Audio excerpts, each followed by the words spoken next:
Laurent Bertone, bonsoir. Bonsoir. Nous vous recevons pour une chaîne internet qui s'appelle Thinkerview. Nous sommes en direct. Est-ce que vous pouvez vous présenter succinctement ? Succinctement, je dirais que je suis journaliste et essayiste. J'ai écrit en 2013 La France Orange Mécanique, un livre sur l'insécurité qui a pas mal fait de bruit à l'époque. J'ai écrit un livre sur le conditionnement médiatique, La France Big Brother, qui m'a valu d'être mis au banc de la profession et des médias. J'ai écrit Guérilla, un livre sur l'anticipation d'une possible guerre civile en France. J'ai écrit très récemment La France interdite, un livre centré sur l'immigration, qui est, à mon sens, le sujet le plus dangereux, le plus casse-gueule aujourd'hui en France. La France interdite, c'est le titre du livre. Évidemment, j'ai pas un accès médiatique considérable pour en parler. Quand cet accès a lieu, ça se résume à de l'inquisition, à de l'intimidation. Donc aujourd'hui en France, on ne peut pas débattre sereinement de ce qui touche à l'insécurité, à l'immigration, au conditionnement médiatique, sans être accusé de ce qu'on sait, de faire le jeu de on sait qui. Qui on sait qui ? L'extrême droite, le Front National, etc. Donc tout le débat public aujourd'hui sur ces thématiques-là est entièrement piégé en fait. Et c'est ce que j'ai voulu montrer dans ce livre, en plus de, pour une fois, apporter une vraie pierre au débat, c'est-à-dire des chiffres, des études précises sur la question démographique, sur les conséquences de l'immigration, conséquences économiques, sociales, culturelles, etc. Donc voilà, en gros, j'ai essayé de faire le tour du sujet de la manière la plus complète possible. Mais je constate que le sujet n'accède pas à ces fameux grands médias, à part pour des échanges spectaculaires en disant d'une part vous êtes un peu l'équivalent de Méphistophélès, vous êtes diabolique, tout ce que vous incarnez est le mal, donc on ne parle pas de ce que vous avez fait de votre travail, mais simplement de vos intentions présumées. Et on évite, ce faisant, d'entrer dans le vif du sujet en fait. Et on évite toujours ce fameux débat. On parle en France depuis très longtemps de l'immigration et de ses conséquences, mais on n'en parle jamais sur le fond. C'est toujours le postulat émotionnel, c'est-à-dire soit on est contre, et donc il faut tous les rejeter à la mer, et soit on est pour, et donc ils constituent une richesse formidable, et il faut tous les accueillir. Et entre les deux, il n'y a pas de milieu, il n'y a pas d'argument rationnel, donc j'ai essayé de les rassembler, de les amener avec ce livre en fait. C'est quoi le milieu ? Le milieu, c'est justement une analyse un peu dépassionnée de la question. C'est-à-dire, factuellement, concrètement, est-ce que la population de la France change ? Si oui, dans quelle proportion ?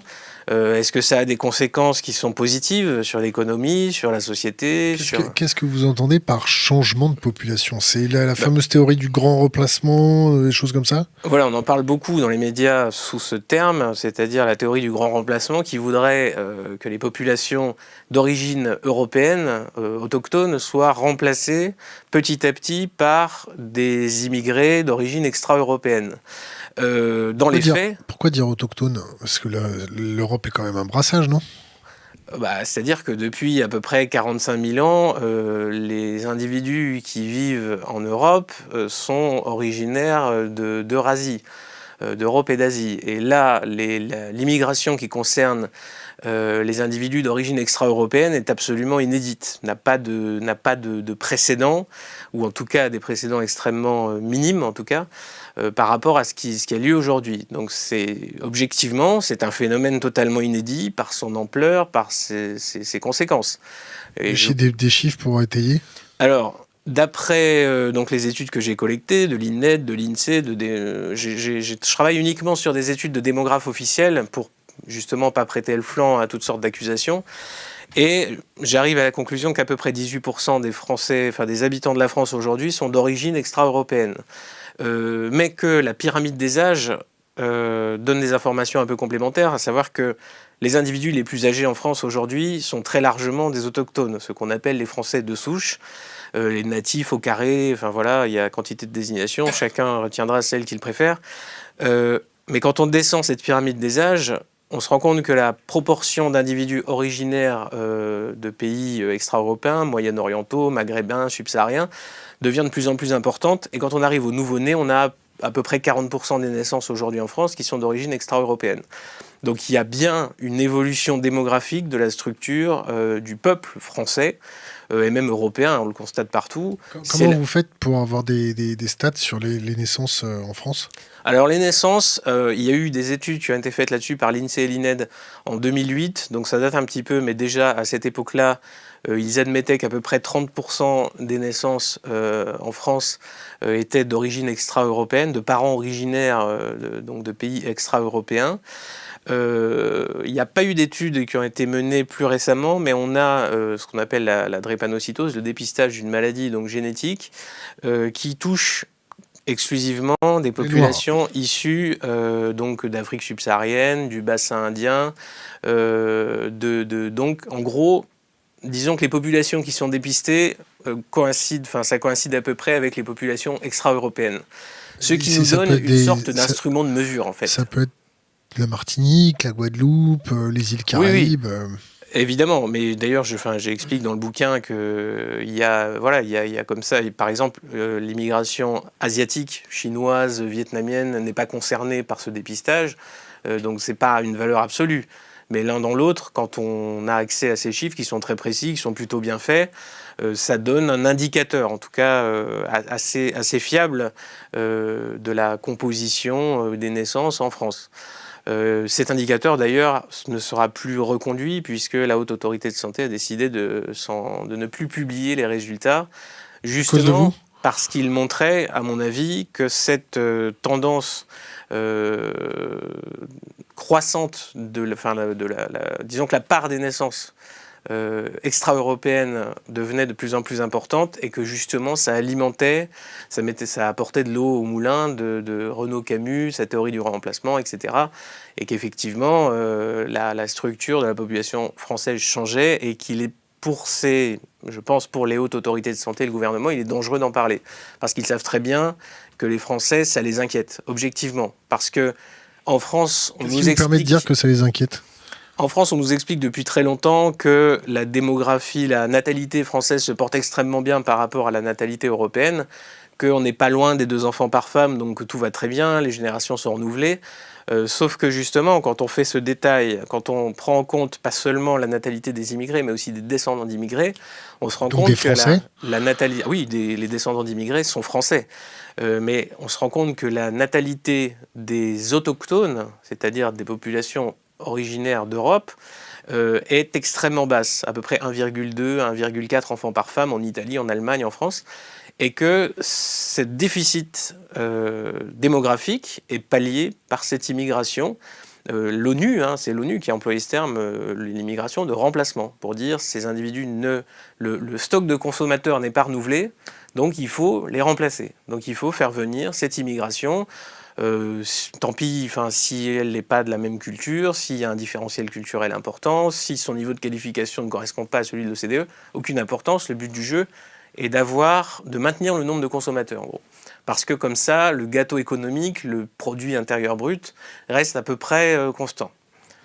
Donc c'est un choix de leur part, pourquoi pas, sauf qu'ils partent du postulat que cet état de fait ne va pas avoir de conséquences fâcheuses pour la société française. Et là, on arrive à un discours qui est, à mon avis, parfaitement idéologique et qui refuse justement d'appréhender la globalité des conséquences de l'immigration. Sur le plan économique, on nous explique toujours c'est une chance, c'est une richesse, ça rapporte. Ça rapporte peut-être à ceux qui sont tout en haut de la pyramide économique, les patrons, les individus très hautement qualifiés, mais à ceux qui sont en bas, c'est-à-dire les travailleurs moyens, les individus peu qualifiés, ils subissent objectivement la concurrence de l'immigration en termes d'emploi, en termes de salaire, et ils transfèrent une partie du fruit de leurs efforts, de leur productivité, sous forme de la fiscalité, vers des individus, comme ils sont très fortement sous-qualifiés par rapport à la moyenne de l'OCDE, ils sont davantage bénéficiaires des aides sociales, ils ont un taux d'emploi qui est nettement plus faible que le taux d'emploi moyen. Ah oui, le bouquin, alors pour le coup, regorge de sources, justement, comme je le dis, exclusivement des sources officielles ou publiées dans des revues scientifiques de premier plan. L'INSEE, l'INED essentiellement, parce que tous les chiffres existent, c'est ça en France en général, on me dit mais on nous cache tout, on dit rien. Les démographes font leur boulot. Le problème, c'est que leurs conclusions n'arrivent pas jusqu'aux écrans. Le démographe à la télévision vous explique non, l'immigration ne fait pas changer la France puisque l'immigration elle est stable depuis Clovis, parce qu'il y a toujours 8% d'immigrés en France. Les immigrés nés à l'étranger. Mais on ne parle pas des descendants d'immigrés. Et évidemment, Français donc. Oui, mais il y a une hypocrisie fondamentale là-dedans, parce que le type, le Français moyen, qui regarde, qui se promène dans la rue, ou qui voit les états civils, ou les photos de classe, etc., lui dit, mais moi j'ai l'impression que la population de la France évolue. Et c'est lui mentir. Elle évolue comment ? En couleur, en taille, Oui, en couleur, elle évolue. Enfin, cette fameuse diversité visible dont on dit qu'elle n'est pas assez représentée dans les médias, etc., et qu'on lie intrinsèquement à une richesse, c'est-à-dire une forme de supériorité qui est basée uniquement justement sur cette apparence et cette couleur, une forme de racisme inversé en fait. La diversité est une richesse, ça veut clairement dire, si vous êtes de la bonne couleur, vous avez une sorte de plus-value en fait, que non pas les blancs, quels qu'ils soient, d'où qu'ils viennent, quel que soit leur niveau de vie, leur rapport culturel, etc. Donc moi, je considère que c'est un problème de regarder les choses à travers ce prisme. Il y a toujours beaucoup de discrimination à l'embauche pour les gens qui ne sont pas de la bonne couleur aussi, non ? Alors ça, c'est un des thèmes assez importants dans ce livre. Je montre que pour la discrimination, on se base sur une équivalence présumée des compétences à diplômes égaux. Par exemple, l'OCDE a fait des calculs là-dessus, c'est-à-dire qu'un immigré niveau licence et un autochtone de souche qui avait un niveau licence aussi, l'OCDE s'est rendu compte qu'il y avait 3 années d'écart de compétences entre les deux. C'est-à-dire que la licence d'un immigré, elle ne correspond pas du tout au niveau de compétence d'une licence française. Donc évidemment, à partir de là, vous allez trouver des discriminations, parce que si vous pensez que les deux niveaux sont égaux, et donc évidemment, l'immigré, son taux d'accès à l'emploi ou son salaire, etc., enfin tout est plus faible, sauf que quand on se base sur le niveau d'aptitude stricte, là on se rend compte que non seulement l'immigré n'est pas désavantagé, mais que même plus on va vers les professions qui sont valorisées socialement, qui sont fortement payées, plus il est même avantagé. Ça veut dire que notre société, je pense, a intériorisé ce discours, la diversité est une richesse, etc. Il faut agir de manière antiraciste, il faut même donner des gages qu'on pense bien, qu'on est du bon côté de ce monde. Et plus on va aller vers les métiers bien payés, dans les grandes entreprises, dans les grands groupes, plus on va avoir cette espèce de discrimination. C'est même pas un mot d'ordre, c'est-à-dire que les RH ou les recruteurs ou les responsables poussent en avant la diversité comme une sorte de produit marketing. Les partis politiques aussi le font. Sarkozy ne se cachait pas de dire il me faut un noir à mon meeting à côté de moi pour la photo, ce serait très bien, et une noire, ce serait encore mieux. Donc c'est une manière très cynique, encore une fois, d'utiliser des individus au profit moral exclusif. Il dit Manuel Valls, il dit il faut un... Sarkozy disait ça. Ouais, mais Emmanuel Valls, il dit quoi ? Il dit il faut un Blanco ou un truc comme ça, non ? Oui, il voulait dans sa ville, il estimait que sa ville manquait un peu de diversité. C'est-à-dire que, bon, ça c'est la problématique des communautaires, hein. C'est-à-dire qu'évidemment, vous avez, de par cette immigration massive, on parle de millions d'individus, des gens qui se regroupent et qui vivent entre eux parce que ils n'ont plus... Ces individus-là, de par leur niveau de qualification, devraient correspondre à des travailleurs de l'industrie, d'une industrie qui n'existe plus. Donc ces individus-là n'ont pas d'offres objectives de travail qui correspondent à leur niveau de qualification. Et en plus, ils bénéficient assez largement d'aides sociales qui sont 10 à 20 fois supérieures au salaire des pays d'origine. Les sources ? Les sources, c'est facile de vérifier. Vous prenez le niveau du RSA, vous allez voir le salaire des pays d'Afrique subsaharienne et vous comprendrez que ça vaut largement... Il vaut mieux être ici et ne pas travailler, ou travailler au noir, dans un boulot extrêmement ingrat et mal payé, que travailler même dans un boulot plutôt prestigieux en Afrique subsaharienne. Ça, ce sont des réalités. Et donc on ne peut pas du tout en vouloir aux individus. C'est normal. C'est un calcul, voilà. Chacun est libre de faire ce qu'il veut. Si les individus veulent venir ici pour profiter de ça, c'est leur problème. Profiter ou fuir la guerre, non ? Fuir la guerre aussi. Fuir la guerre économique. Après, le problème, c'est que les prétextes ne manqueront jamais. C'est ce que j'explique dans le livre. Quels prétextes sont utilisés ? Les prétextes à l'immigration sont innombrables. En fait, que ce soit des déplacements économiques, écologiques, parce qu'on parle du réchauffement climatique aujourd'hui. Le professeur Stephen Smith, qui est un africaniste, a montré que d'ici 30 à 40 ans, compte tenu de la démographie africaine, subsaharienne en particulier, on aurait des dizaines de millions d'immigrés qui viendraient en France, quels que soient d'ailleurs nos... Des dizaines de millions ? Des dizaines de millions, absolument. Aujourd'hui, en Afrique subsaharienne, il y a 1,3 milliard d'habitants. Il y en aura 4 milliards en 2100. Quoi qu'il se passe, quelles que soient les épidémies, les guerres, etc., la fourchette basse de l'ONU, c'est 4 milliards d'habitants. On ne peut pas... Si vous voulez, il n'y a aucune croissance, il n'y a aucun développement en termes d'infrastructures ou d'alimentation, etc., qui peut suivre une telle croissance démographique. Donc mécaniquement, beaucoup d'individus très jeunes et sans emploi vont forcément aller chercher ailleurs de quoi vivre, de quoi survivre. C'est parfaitement humain. Il y aura une quantité de raisons à cela, hein, vous l'avez dit, les guerres, les épidémies, une vie meilleure, enfin tout ce qu'on veut. Mais la seule question qu'on doit se poser, nous, c'est est-ce qu'on peut accueillir des dizaines de millions d'individus dans notre pays et en assumer les conséquences, ou est-ce qu'on décide de ne pas le faire ? Donc en fait, moi, c'est l'alternative que je pose, c'est qu'à un moment donné, la France est un pays souverain. Les citoyens français expriment un rejet assez massif de l'immigration dans les enquêtes d'opinion. 75% des Français, je crois aux dernières nouvelles, estimaient qu'il y avait trop d'immigrés en France, ce sont les termes du sondage. Par qui ? Le sondage, alors là, ça doit être, je crois que c'est Odoxa, mais il faut vérifier. Sur combien de personnes ? Si vous voulez, vous avez des sondages assez permanents sur ce sujet, et très largement, les Français montrent, et en plus 75%, plus tous ceux qui n'ont pas osé le dire, que l'immigration pour eux était un problème. On n'écoute pas ces inquiétudes-là. On criminalise même ces inquiétudes, c'est-à-dire qu'en gros, le Français qui pense ça... Qui criminalise ça ? Le système médiatique et politique, très largement. On vous explique à longueur de... j'en ai fait l'expérience moi-même. La voix de cette majorité, qui est vraiment une voix, majorité anti-immigration, n'est pas audible dans ces grands médias. Aujourd'hui, par qui ? Dans les grands médias, qui représente cette majorité énorme ? Là, il y a un hold-up démocratique parfait. C'est-à-dire que cette caste médiatique et journalistique a une idée qui est diamétralement opposée. L'idée, l'immigration est une richesse, une chance pour la France, etc., est martelée en permanence par ces grands médias.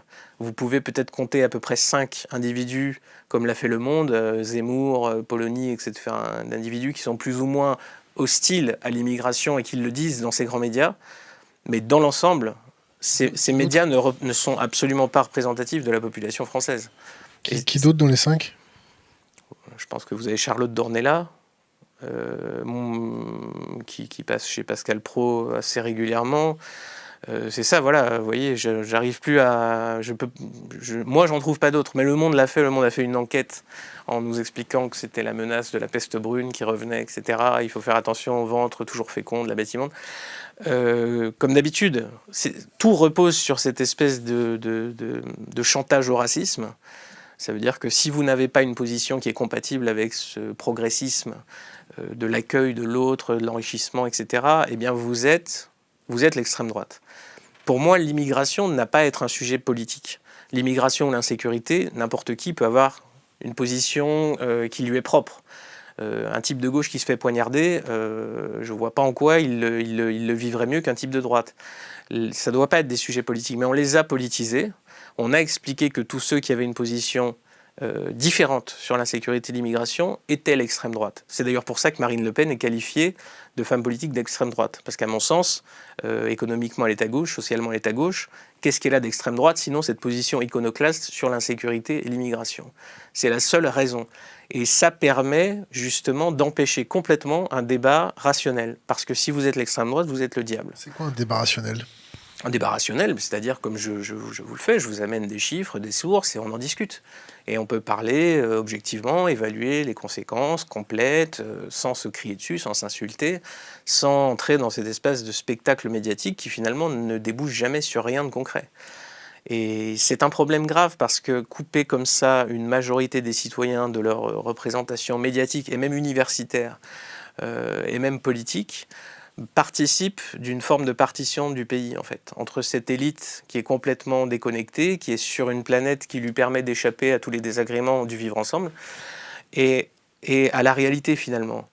Et cette immigration, ce quotidien du vivre ensemble est différemment perçu si on fait partie des classes supérieures, évidemment, où là, pour le coup, la seule diversité qu'on connaît, soit elle passe le balai dans les coins discrètement, ou soit elle est du même niveau social, donc elle a les mêmes opinions, donc évidemment, il n'y a pas de problème.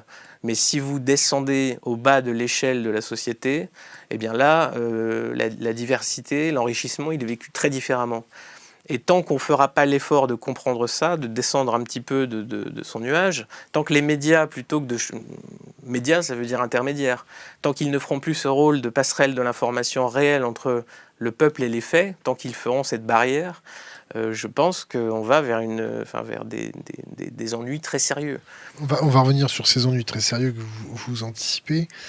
Quelle a été votre attitude de journaliste d'investigation pour aller voir ce qui se passe dans le bas de la pyramide, dans la France d'en bas? Vous avez fait quoi pour sonder, prendre la température, voir ce qui se passe? Moi déjà, je viens de la France d'en bas, et donc j'ai moins de problèmes avec ça. C'est plutôt l'autre France que je connais moins bien, que j'ai appris à connaître justement à l'école de journalisme, etc. Et donc j'ai tout de suite vu cette rupture. C'est-à-dire que moi, la France Orange Mécanique, les médias l'ont qualifié de livre scandaleux, etc., excessif, enfin tout ce qu'on veut. Pourquoi? Et les types que j'ai rencontrés dans les bistrots, ou les victimes de criminalité, ou les citoyens de base m'ont dit « mais c'est extrêmement modéré, enfin, vous êtes très loin de la réalité, de ce qu'on vit ». Vous les avez rencontrés dans quel cadre?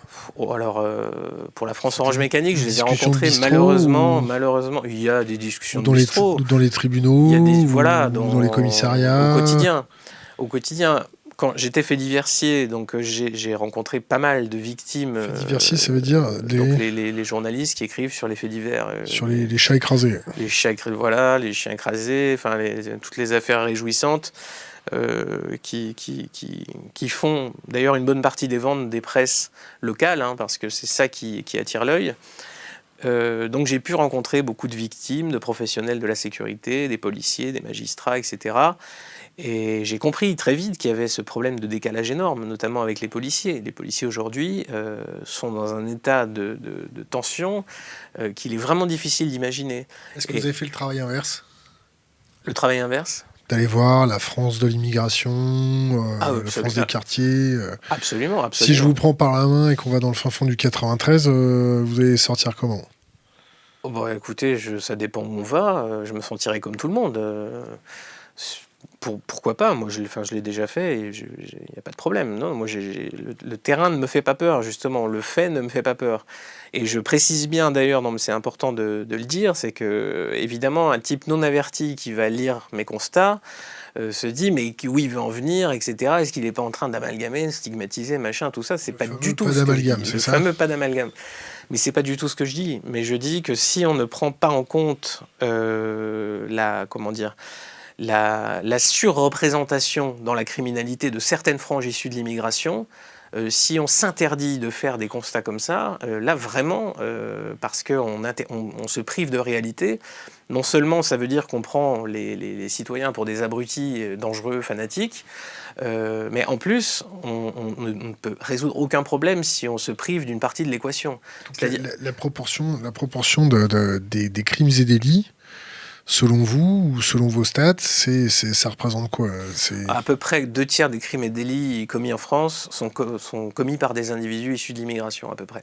Alors, comment on fait? Si vous allez dans une prison aujourd'hui, vous pouvez faire le ratio et vous arriverez à peu près à 75 à 80% d'individus issus de l'immigration. Comment on fait pour savoir qu'ils sont issus de l'immigration s'ils sont nés sur le sol français?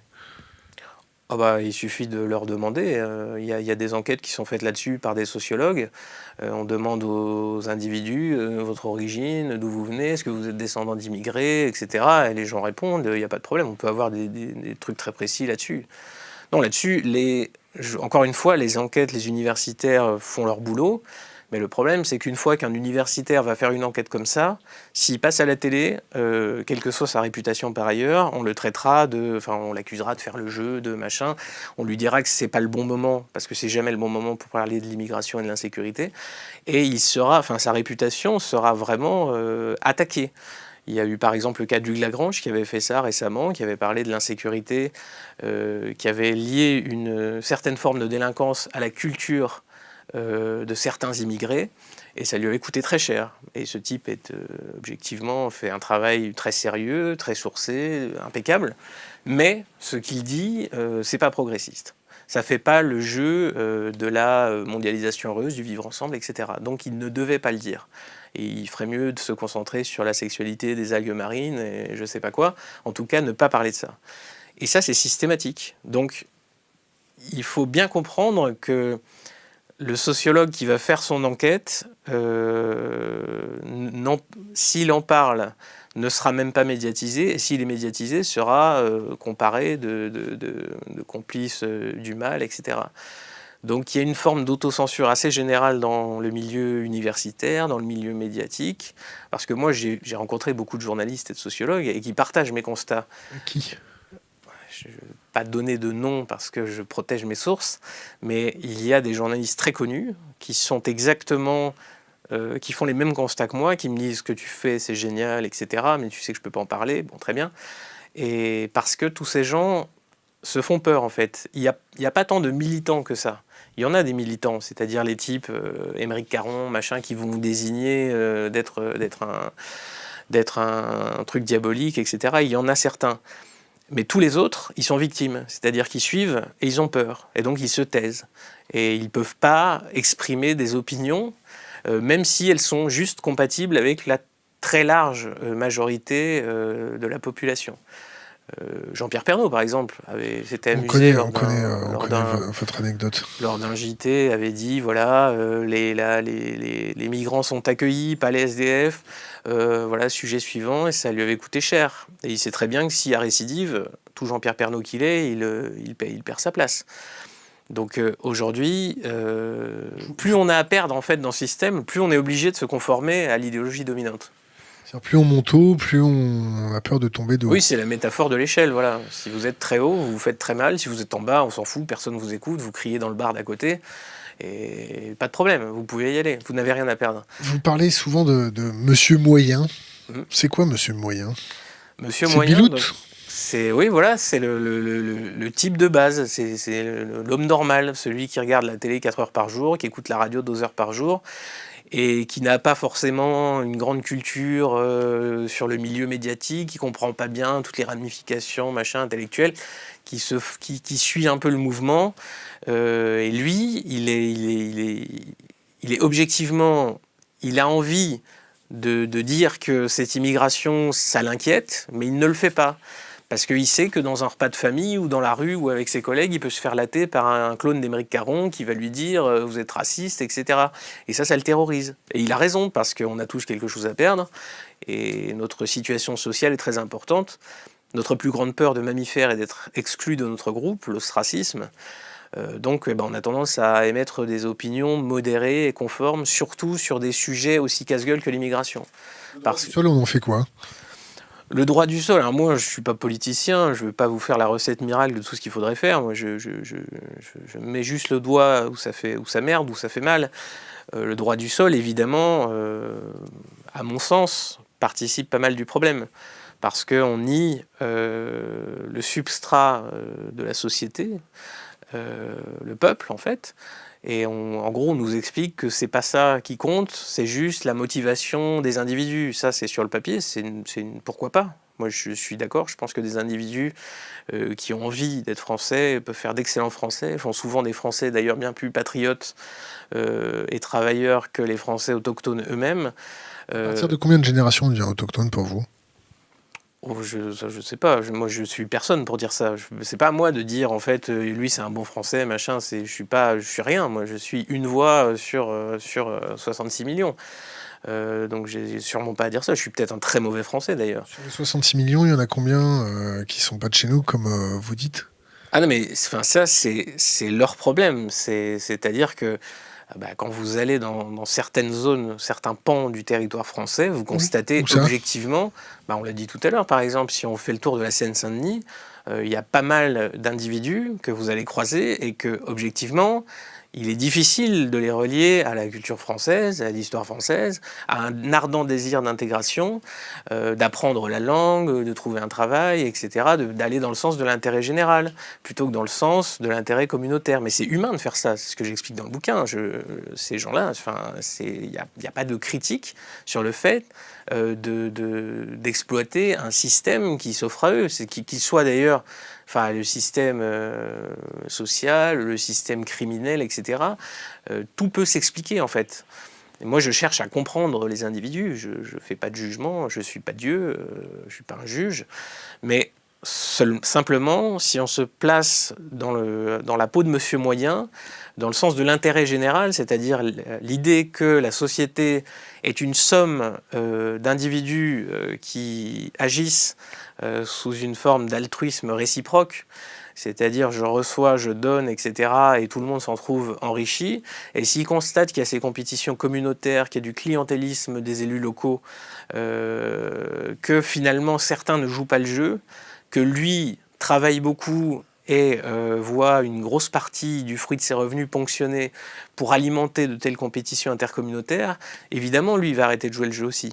Il va commencer à tricher, il y a une forme de repli sur soi des individus. Ça, c'est pour moi une des conséquences fondamentales de l'immigration, c'est cet effondrement du capital social, ce qu'on appelle le capital social, le lien social, justement, cette forme de réciprocité, de confiance mutuelle qui unit les citoyens d'une société entre eux. Et on constate, objectivement, on a constaté aux États-Unis d'abord, et un peu partout en Europe ensuite, que ce capital social s'effondrait. En préparant l'interview, je me suis souvent rendu compte qu'il n'y avait que des médias d'extrême droite ou des villes d'extrême droite ou des villes à connotation d'extrême droite qui vous recevaient. Est-ce qu'il y a des gens de gauche qui ont essayé de vous contacter, de vous faire des conférences Est-ce que c'est normal qu'il n'y ait que des gens d'extrême droite qui s'intéressent à ce que vous faites ? Je ne pense pas du tout qu'il y ait que des gens d'extrême droite qui s'intéressent à ce que je fais. Par contre, ceux qui vont évidemment m'inviter ou oser me donner la parole ou paraître avec moi, etc., comme j'ai moi-même été catalogué justement par mes charmants collègues. L'enquête de Mediapart est vraie ou pas ? Sur le fait que vous étiez blogueur d'extrême droite, caché sur un pseudo. Absolument pas. Absolument pas, mais... Vous êtes allé au procès ou pas ? Non, j'ai arrêté toutes mes actions judiciaires. Pourquoi ? Parce qu'il y avait plusieurs ordres de raisons, dont des raisons personnelles, sur une volonté un peu libertarienne de ne plus entraver la parole de qui que ce soit, en fait. Et comme j'ai vu un peu ce qu'était le fonctionnement judiciaire de l'intérieur, j'ai préféré assez radicalement m'en éloigner. Et ça ne concerne pas que Mediapart, c'était toutes mes affaires en cours qui ont été arrêtées en même temps. Parce que je sais très bien que ça mène à bien plus d'ennuis qu'autre chose. Mais cette enquête, là, était absolument erronée, je suis désolé pour eux. Mais de toute façon, ils n'avaient même pas besoin de ça. Hein. De toute façon, ils étaient d'accord dès le début pour dire que j'étais une sorte de résurgence des heures les plus sombres.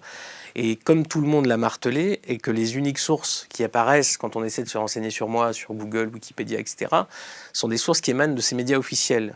Donc des gens qui me considèrent comme une sorte de traître, puisque moi, je n'ai pas voulu faire ma carrière dans ce milieu-là, parce que j'ai voulu dire certaines vérités qui ne permettaient pas de conserver un poste dans ce milieu-là. Donc je suis une sorte de dissident ou de mouton noir, et donc je suis mis à l'écart. Donc je suis catalogué extrémiste de droite, ce qui n'est absolument, qui ne repose sur rien. Sinon, je ne suis pas d'accord avec eux. Vous votez quoi ? Moi, je vote selon mon âme et conscience, dans l'isoloir, dans le secret absolu voilà, je ne le dis pas pour qui je vote. Mais j'ai pas d'accointance du tout politique. Ça, c'est important de le préciser. Mon travail est ultra indépendant. Mais évidemment, c'est une manière de m'isoler, de dire regardez, il est allé donner une conférence avec tel individu qui lui-même est lié à tel groupe, etc. Donc vous voyez, c'est l'extrême droite. Oui, sauf que si on répète ça tout le temps, évidemment, personne ne va oser vous inviter. Moi, alors là, si Anne Hidalgo m'invite à un séminaire demain, j'y vais. Pourquoi on vous invite, nous ? Bah, on m'invite parce que, je sais pas... Pourquoi nous, on vous a invité? Ah, mais vous, alors ça ne tient qu'à votre... Il n'y a que vous qui pouvez répondre à cette question intéressante. Ça vous a surpris? Honnêtement, un peu, parce que justement pour ces raisons-là, parce que j'ai tellement l'habitude, si vous voulez, même les types qu'on décrit comme potentiellement proches, tu vas voir, Polony, elle va parler de toi, Zemmour et Nolo, ils vont parler de toi, Éric Brunet, il va t'inviter, Ardisson va t'inviter, bah non. Donc oui, ça me surprend, parce que j'ai bien plus l'habitude des portes qui claquent que des portes qui s'ouvrent. Vous connaissez notre chaîne YouTube? Oui. Qu'est-ce que vous avez vu chez nous? J'ai vu, alors je me souviens plus du nom malheureusement de l'intervenant. C'était une vidéo, enfin vraiment la première vidéo qui m'a marqué, c'était une vidéo, une thématique écologique sur... Vincent Ligneron. Voilà, Vincent, voilà, ce thème m'intéresse beaucoup. Et j'avais trouvé justement que le format était très intéressant, de ce jeune que malheureusement je n'ai pas vu par ailleurs chez nos grands médias, et je ne pense pas qu'il y passe beaucoup. Je pense qu'il est sûrement trop intelligent pour ça. Et donc voilà, enfin moi j'aime bien ce format, l'idée de donner la parole à tout le monde, d'où qu'ils viennent, justement sans avoir ces espèces de tampons idéologiques fournis en option. C'est ça le problème aujourd'hui de la télévision, c'est qu'elle est tellement archi-morale que c'est Disney. Vous avez les méchants, vous avez les gentils. Le téléspectateur n'admet pas, en fait, d'avoir quelqu'un qui n'est pas étiquetable, qu'on ne peut pas plier dans sa case, qui ne joue pas la caricature de ce pourquoi on l'a invité, en fait. Les Français ont beaucoup de mal avec ça, parce qu'ils sont élevés par ce truc très binaire, en fait, très publicitaire. Bon, après avoir écrit tous ces bouquins avec toutes ces sources et vendu, vous avez vendu combien de bouquins en tout? Là, alors à tout cumuler, je vous cache pas que je ne saurais pas dire. Combien vous gagnez? On ne doit pas être loin d'1 million de ventes si on prend absolument tous les bouquins depuis le début, depuis 2013. Combien vous gagnez? Oh, c'est pas mal, honnêtement. La maison d'édition Ring donne d'excellents pourcentages à ses auteurs, y compris à ses premiers auteurs. Bon, ça, je ne donne pas le détail parce que c'est leur politique. Et je ne veux pas créer de jalousie interne. Donc, je gagne bien ma vie, honnêtement. Bien. Mais moi, j'ai pas, mon argent me sert exclusivement à travailler sur mes autres bouquins. Je suis très spartiate. J'ai pas de folie des grandeurs. Ma maison coûte très peu cher. Je vis en pleine campagne. Donc, je travaille pas pour l'argent, en fait. Combien vous gagnez? Ça dépend des années. Si vous écrivez La France Orange Mécanique, là, vous gagnez des sous. Mais si après, le bouquin d'après se vend moins bien, marche moins bien, vous gagnez rien du tout. Donc après, entre ça, les impôts, les fluctuations, les machins, c'est un métier, c'est assez aléatoire. Qu'est-ce que vous redoutez de ce melting pot avorté, selon vous? Je redoute que ce phénomène de repli sur soi des individus finisse d'achever en fait ce qui fut la société française. Et moi, peut-être que c'est un tort, mais je m'y étais un peu attaché quand même à cette idée, à tout ce que ça représentait, à son excellence culturelle, etc. Enfin, c'était mes ancêtres. Cet héritage se lègue. Alors c'est peut-être très villiéresque de dire ça, mais c'est bête. Hein. C'est dans ce monde-là que je me reconnais. Je pense qu'il y avait encore de belles choses à faire. Et justement, notamment... C'est la France saucisson pinard, c'est ça? Oh, pas spécialement, mais ça en fait partie. Je suis client du saucisson comme du pinard et de tout un tas d'autres choses. Mais ce niveau d'excellence, qu'il soit patrimoine, terroir et tout ce qu'on veut, je serais assez fort mari de constater sa disparition, d'imaginer que mes enfants vivront dans un monde qui ne ressemblera pas à ça, et que peut-être ce niveau d'excellence que nous avons atteint, technologique, scientifique, etc., ne permettra pas justement à nos descendants de faire face aux problématiques écologiques très importantes qui s'annoncent. Parce que, comme je le précise aussi dans le livre, étant donné que le niveau global baisse de manière très préoccupante, je ne pense pas qu'un pays d'abrutis sera à même de faire face à tous les défis qui s'annoncent. Je pense qu'il faut être très intelligent et penser sur le long terme, non seulement pour avoir cette espèce d'excellence en termes de terroir, de patrimoine, de ce qu'on veut, de culture, mais aussi dans une vision planificatrice de gestion à long terme. Et c'est pas vers ça qu'on tend aujourd'hui, on tend plus vers Cyril Hanouna. Donc évidemment, ça me préoccupe un peu. Question d'Internet. Quels inconvénients et quels avantages voit-il à l'immigration? Alors, l'immigration, le problème, c'est que souvent, enfin, c'est le bloc, quoi. Le bloc, l'immigration, il y a plusieurs immigrations. Il y a l'immigration qu'on appelle de qualité, c'est-à-dire des individus qui vont vendre un haut niveau de compétences. Mais l'Australie, par exemple, reçoit quasi exclusivement une immigration dite de qualité. Et objectivement, elle était l'Australie bénéficie largement de son immigration, puisque le niveau de qualification, le niveau de productivité, le taux d'emploi, etc., des immigrés en Australie est supérieur à celui des autochtones. Nous, on est plutôt sur une immigration de quantité. On n'attire pas la qualité parce qu'on a une fiscalité délirante. Justement, les individus en France très qualifiés, la première chose qu'ils font, c'est se barrer à l'étranger parce qu'ils savent très bien que là-bas, la fiscalité est différente et qu'il y a des perspectives de valoriser leur cerveau qui sont bien plus intéressantes. En France, hélas, le mouvement est un peu inversé. On attire des individus très largement sous-qualifiés, comme je l'ai dit, qui ne viennent pas forcément, malheureusement, chercher un boulot, mais plutôt une vie plus confortable qu'elle ne l'est chez eux. D'ailleurs, c'est souvent fantasmé, parce que quand ils sont là, ils se rendent bien compte que le rêve qu'on leur a vendu ne correspond pas à la réalité. Donc il y a des avantages objectifs avec certains individus, c'est des questions individuelles, hein, et des désavantages avec d'autres. Autre question Internet. Que pensez-vous de la laïcité à la française et de son modèle d'intégration traditionnel, à l'opposé du modèle communautariste anglo-saxon? Alors l'assimilation, c'était une belle idée, mais ça fonctionnait avec un nombre raisonnable d'immigrés. C'est quoi un nombre raisonnable? Quand on avait cette immigration, par exemple, qui était polonaise ou qui était portugaise, on avait une immigration déjà d'une culture qui était plus proche de la nôtre, et surtout les individus n'avaient pas de deuxième choix, c'est-à-dire s'ils ne travaillaient pas, ils ne mangeaient pas, donc ils ne pouvaient plus vivre en France. Donc ils ont fait cet effort d'assimilation rapide et important. Et aujourd'hui, comme on a un contingent d'immigrés qui est beaucoup trop important, il n'y a plus cet effort-là d'assimilation.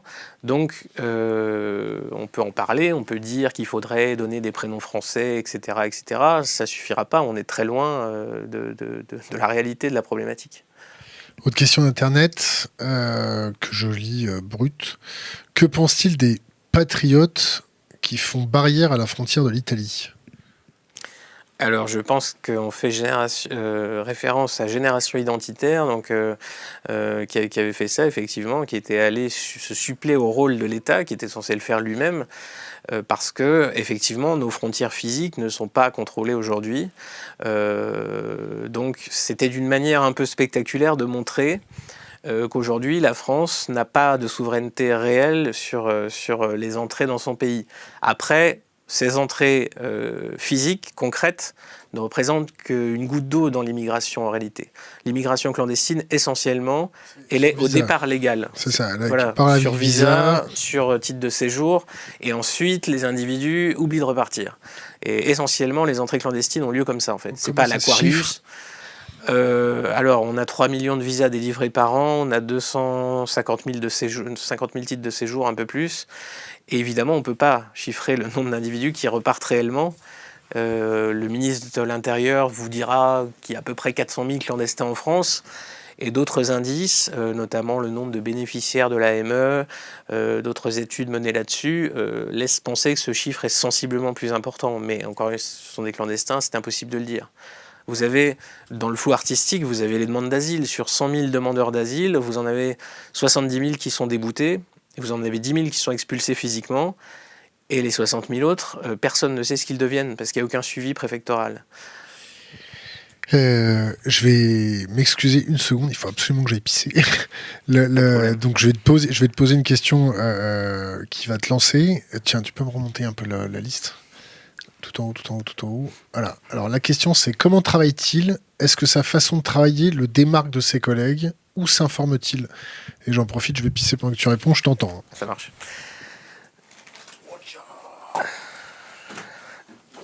Alors, Alors, où travaille-t-il et comment est-ce que je recueille mes informations? Depuis la France Orange Mécanique, j'ai eu accès à un certain nombre de professionnels de la sécurité, des policiers, des magistrats, l'état-major, le renseignement, etc. Donc ça m'a permis de construire un réseau très efficace et très important, d'avoir accès aux études démographiques qui ont, elles, plus ou moins accès aux grands médias. Et donc de vérifier ça de manière la plus scrupuleuse possible. Je travaille seul, ça me prend un temps considérable de vérification et de recoupement. Donc je ne sais pas quelle est la différence de méthode avec mes collègues. J'ai pas envoyé moi des stagiaires en Seine-Saint-Denis pour me rendre compte qu'il y avait des types radicalisés qui existaient. Enfin, c'est un travail de longue haleine. Je vais collecter en fait des informations pour la France interdite par exemple. Ça fait à peu près une dizaine d'années que je collecte des informations sur l'immigration. Et je vais mettre à peu près 1 an pour faire le tri dans cet énorme maelstrom en fait, de notes et de trucs à vérifier. Et ensuite, avec tout ça, donc, je vais arriver à une année d'écriture pour ensuite sortir le bouquin. Donc je ne sais pas s'il y a une méthode miracle ou meilleure que les autres à ce niveau-là. Merci pour cette petite entracte fort salvatrice. Je vous ai entendu de loin parler de stagiaires envoyés dans le 93. Vous faites référence au bouquin de l'Homme, les 2 journalistes du Monde, qui ont utilisé des élèves journalistes pour aller faire une enquête dans le 93. Est-ce que vous avez lu ce bouquin-là? Je ne l'ai pas encore lu. J'ai eu quelques bons extraits. Et je constate que, alors pour eux, objectivement, vu de leur milieu, c'est un pas de géant. C'est-à-dire que ils brisent un tabou réel de par leur entourage. Ça a été très critiqué. Oui, voilà. Tout le monde a dit que ça reflétait pas du tout ce qui se passait dans le 93. Je pense qu'ils sont au maximum de ce qu'ils pouvaient faire.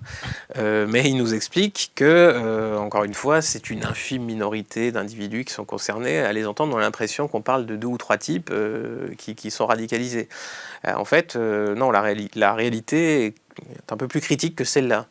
Je les encourage à aller eux-mêmes plutôt qu'envoyer des stagiaires là-bas, et ils se rendront compte par eux-mêmes, normalement, si tout va bien, de la situation. Et objectivement, le niveau... On dit souvent pas d'amalgame, mais les musulmans ont tendance à s'amalgamer tout seuls, parce que quand il y a des enquêtes sociologiques qui sont faites sur ces populations, vous avez à peu près 1/3 des jeunes musulmans qui vont vous dire qu'ils adhèrent absolument à tout ce qu'il y a de plus radical dans l'islam radical. Port du niqab pour toutes les femmes, etc. Enfin, l'État islamique, c'est pas si terrible. Bref. Les sources de ça, c'est quoi? Oh là, alors là, encore une fois, je les ai dans mon bouquin, je ne veux pas dire de conneries, mais vous avez dans la partie 3, vous avez toutes les sources sur ces études-là, qui ont été menées par plusieurs instituts différents. Et donc c'est un constat, c'est pas une infime minorité. Objectivement, le problème est un peu plus important que ça. Je ne dis pas du tout que c'est la majorité. Il y a beaucoup de musulmans français qui sont très pacifiques, à mon avis, qui n'ont pas du tout l'intention d'imposer quoi que ce soit à la France. Mais il y a aussi l'envers de cette réalité. C'est-à-dire qu'il y a aussi une jeunesse, en particulier une jeunesse, qui a envie de se démarquer clairement, qui a envie d'exister, d'affirmer une forme de domination identitaire et qui va passer par l'islam. L'islam va être le catalyseur de cette démonstration de force. Moi, je pense pas que l'islam, ce qu'on me demande souvent, l'islam n'est-il pas le principal problème? Moi, je pense pas. Je pense que c'est une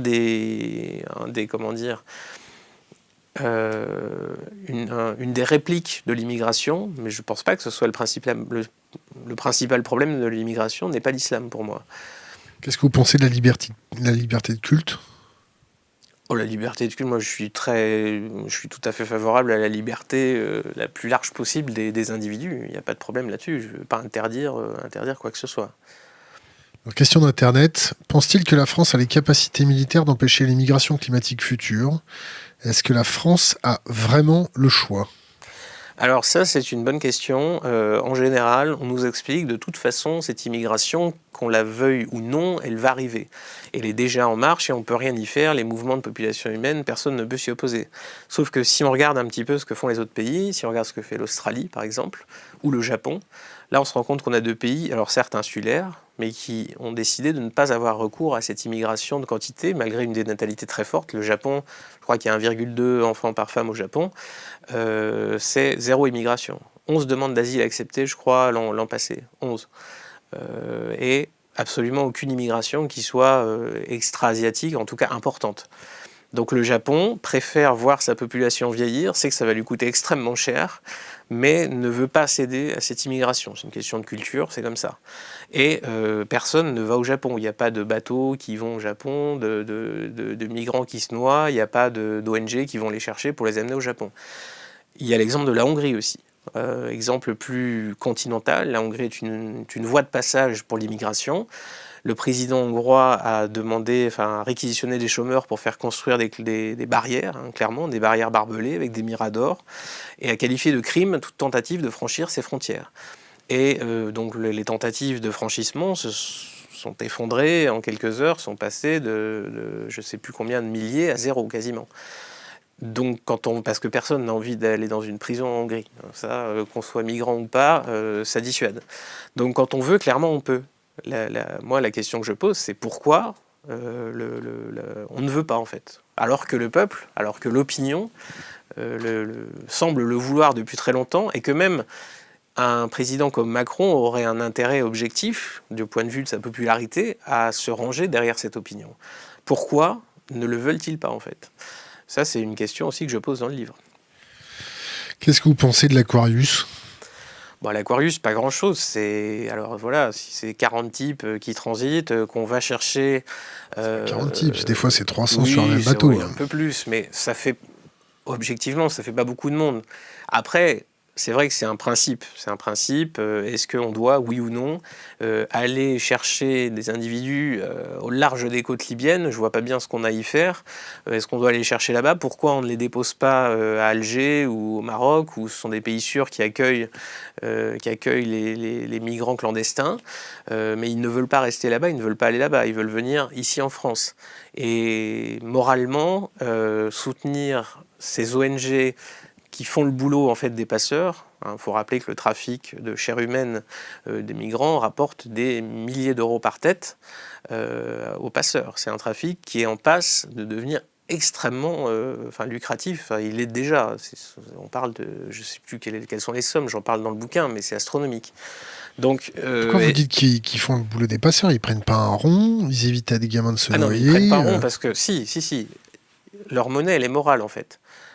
Ces gens-là, ils augmentent leur valeur sociale en faisant ça. Il ne faut pas croire que les gens qui vont aider les réfugiés, qui vont aller construire des puits au Sahel ou qui vont envoyer des sacs de riz, n'en ont aucun bénéfice. Ça, c'est faux. En fait, c'est une hypocrisie absolue. Les valeurs chrétiennes, c'est être son prochain. Oui, mais les scouts unitaires de France vont creuser des puits au Bénin. Oui, mais je trouve dommage que ces valeurs chrétiennes ne s'interrogent pas un peu davantage, qu'il n'y ait pas de théologiens plus aguerris qui se demandent finalement, à partir du moment où on en bénéficie socialement de nos actes, où on rentre comme ça avec une espèce d'auréole, comme Kouchner l'a fait avec ses sacs de riz, en réalité en n'ayant absolument rien à foutre des Africains qui étaient là juste pour tapisser le fond de la Seine et qui sont utilisés. C'est une marchandise, objectivement. À partir du moment où on utilise comme ça des gens pour sa propre estime de soi, pour sa propre gloire sociale, est-ce que c'est bien chrétien finalement ? Est-ce que vous connaissez Saint-Martin ? Je ne le connais pas personnellement, mais j'ai entendu parler, oui. Il a fait quoi, Saint-Martin ? Alors écoutez, ça fait longtemps que je n'ai pas mis les pieds au catéchisme. Celui qui a partagé le manteau avec, c'est ça, avec le malheureux sans-abri, c'est ça. C'était un Romain, un officier de l'armée romaine, je crois. Bah écoutez, la vraie question, c'est se demander, est-ce qu'il a réellement aidé la personne à qui il a fait ce don ? Ça aussi, l'aide. On ne se demande jamais, est-ce que concrètement, les gens bénéficient de notre aide ? Si vous aidez quelqu'un et que vous lui donnez quelque chose, est-ce que concrètement, il en bénéficie ? La question, on ne se la pose même pas, tellement on est persuadé que ce qu'on fait, nous, est bon. Le don, il est bon, point.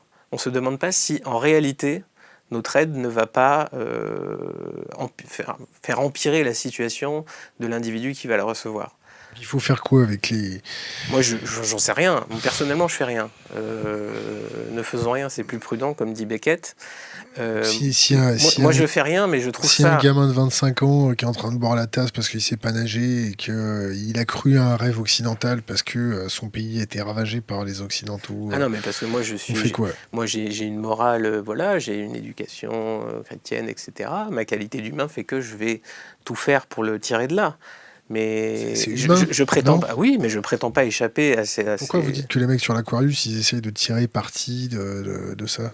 Ah, Socialement parlant je suis persuadé que cette espèce d'identité que se trouvent les militants pro-migrants, qui sont d'ailleurs relativement souvent des marginaux ou des retraités, c'est factuel. Comment vous avez des stats là-dessus? Des marginaux? J'en ai rencontré un certain nombre. Et... C'est des punks à chiens avec des dreads, c'est ça? Oh non, c'est un petit peu réducteur, mais qui, objectivement, sont en quête identitaire. Et le fait même de prendre position pour l'immigration lors d'un dîner, etc., augmente la valeur sociale de votre personne. Ça, c'est un fait. Parce qu'aujourd'hui, la morale est une valeur absolument déterminante. Si on n'a pas la bonne morale, on ne peut pas entrer dans cette espèce de caste progressiste, supérieure dont je parlais. Vous avez déjà rencontré des migrants? Oui. Où ça? Quelle nationalité? Les individus, on peut absolument comprendre tous les types d'individus, leurs choix fondamentaux. Vous les avez rencontrés où? Et c'était quelle nationalité? Par quel parcours ils s'étaient passés? Alors, ceux que j'avais rencontrés étaient justement entrés avec la filière, enfin, le plus récemment, étaient entrés avec la filière titre de séjour et j'oublie de repartir. Et alors, il y avait des individus qui faisaient des efforts énormes pour travailler au noir, c'était les fameux trucs de livraison Uber. Ils sont exploités comme des esclaves. Ouais. Absolument, mais oui, mais c'est de l'esclavagisme. Donc, je ne peux pas objectivement me réjouir de cette situation-là. Pourquoi vous dites objectivement tout le temps? Parce que c'est objectif, c'est le contraire de subjectif, et il me semble que c'est un raisonnement rationnel pour le coup. J'essaie d'avoir quand je dis j'essaie de comprendre au maximum les individus, y compris les progressistes. C'est quoi l'objectivité? Je pense de ne pas avoir de vision moralement, idéologiquement tronquée, c'est-à-dire de ne pas imposer à la réalité ce qu'on voudrait qu'elle soit en fait. C'est pour ça que mes écrits ont l'air plutôt dystopiques, contre-utopiques, parce que en Arcadie, la mort est aussi, comme dit le proverbe. C'est-à-dire que même si on a des très bonnes intentions, et bien souvent, malheureusement, les conséquences de ces bonnes intentions et de ces bonnes actions sont dommageables finalement, autant pour les individus concernés que pour soi. Vous avez déjà été en Afrique? Vous avez déjà été à Mayotte? À Mayotte, non. Non, j'ai jamais mis les pieds à Mayotte. Par contre, je connais pas mal de gens qui y bossent et qui m'ont expliqué un peu ce qui s'y passait. Ils font quoi à Mayotte? C'est des autochtones ou... Ah oui, non, essentiellement, mes sources étaient même pas d'autochtones, mais de continentaux, de métros, qui travaillaient là-bas. Ils faisaient quoi là-bas? C'était essentiellement des fonctionnaires, police, parce que justement, quand il y a eu les événements, les tensions, on va dire, pour le dire poliment, entre la population locale et les immigrés comoréens, où il y a eu pas mal d'agitation, j'avais eu quelques rapports là-dessus de visu. Que les Mahorais exploitent les Anjouanais, c'est à peu près le même principe, non? C'est ce qui se dit. Après, ce sont des ressentis locaux, des situations qui sont très tendues, il y a tout un tas de considérations qui entrent en jeu. C'est pour ça que j'utilise assez peu, vous l'aurez peut-être remarqué dans mes bouquins, les témoignages directs, parce que justement ils sont chargés très fortement de ces connotations idéologiques, morales, etc. Donc ils reflètent des opinions mais pas forcément des réalités.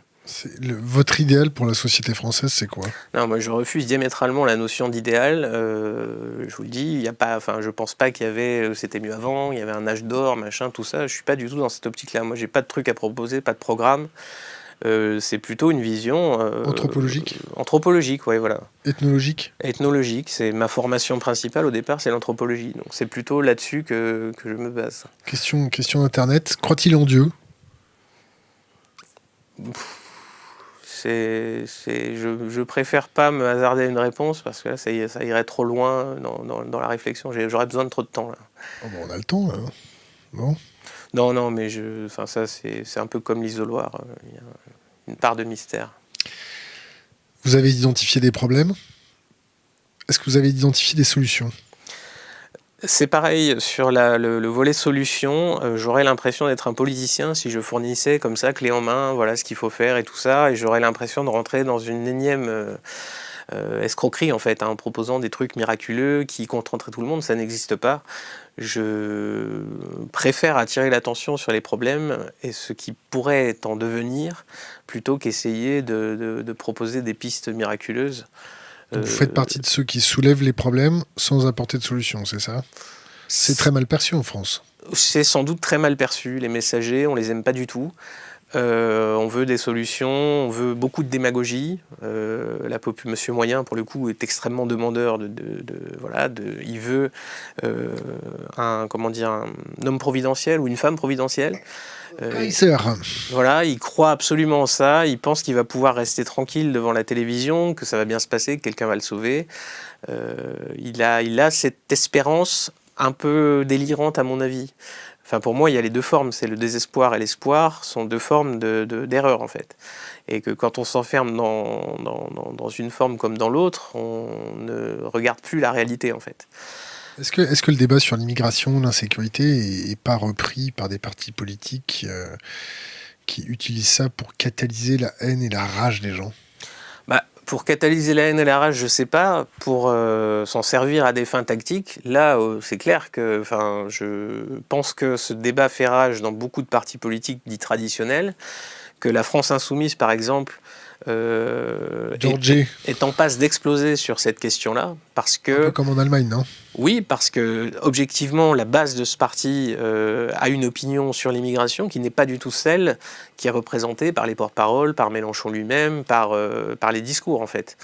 Mais ils sont allés tellement loin dans leur discours l'immigration est une chance, nous enrichit, etc., ils seraient plus crédibles de changer complètement, de faire machine arrière là-dessus. Donc ils vont se suicider sur cette question, parce qu'électoralement, c'est un frein absolu pour eux.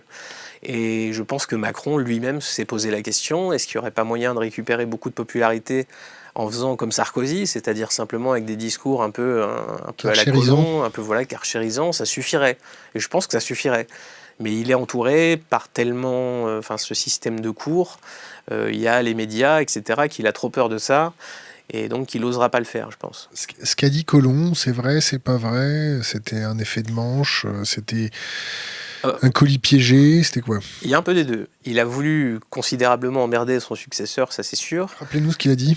En gros, la situation... alors, ça dépend. Il y a eu plusieurs propos. Il y a eu ceux qui étaient tenus en off quelques jours avant la démission, comme quoi, dans 5 à 6 ans, en gros, si on ne faisait rien, la situation serait incontrôlable et irréversible. Et il parlait d'une crise majeure, une sorte de guerre civile dans les banlieues françaises. Et en démissionnant, il a répété à peu près la même chose. Nous sommes plus côte à côte, nous sommes face à face. Un truc très dramatique. Mais je pense qu'il était ministre de l'Intérieur. Il a vu les mêmes choses que moi, parce que j'ai des informations aussi sur l'état de la situation réelle en France. Et donc, tout d'un coup, on lui a mis le nez dedans, en fait. Et là, il est sorti de l'idéal et il a vu la réalité des choses. Il a vu tous les jours les guet-apens de flics, ce qui se passe, le niveau de violence dans la société française, le niveau de tension est assez incroyable. Et les rapports vraiment du renseignement, de l'état-major, etc., sont très alarmants. Et normalement, le politicien en France les met au panier et se concentre uniquement sur sa communication. Et lui, je pense qu'il a dû en lire 2-3 et que ça l'a sincèrement ébranlé. Après, la vie continue, hein. Il est maire de Lyon, tout va bien. Il faut bien manger. Il faut bien manger, voilà. Et puis, il peut pas lui-même... Il était ministre de l'Intérieur. Le ministre de l'Intérieur en France n'a aucun pouvoir, en fait. Le Français l'aime bien parce qu'il tient des discours, il y a le Karcher, machin, c'est un tremplin populaire. Mais la clé de l'insécurité, c'est la justice qu'il a.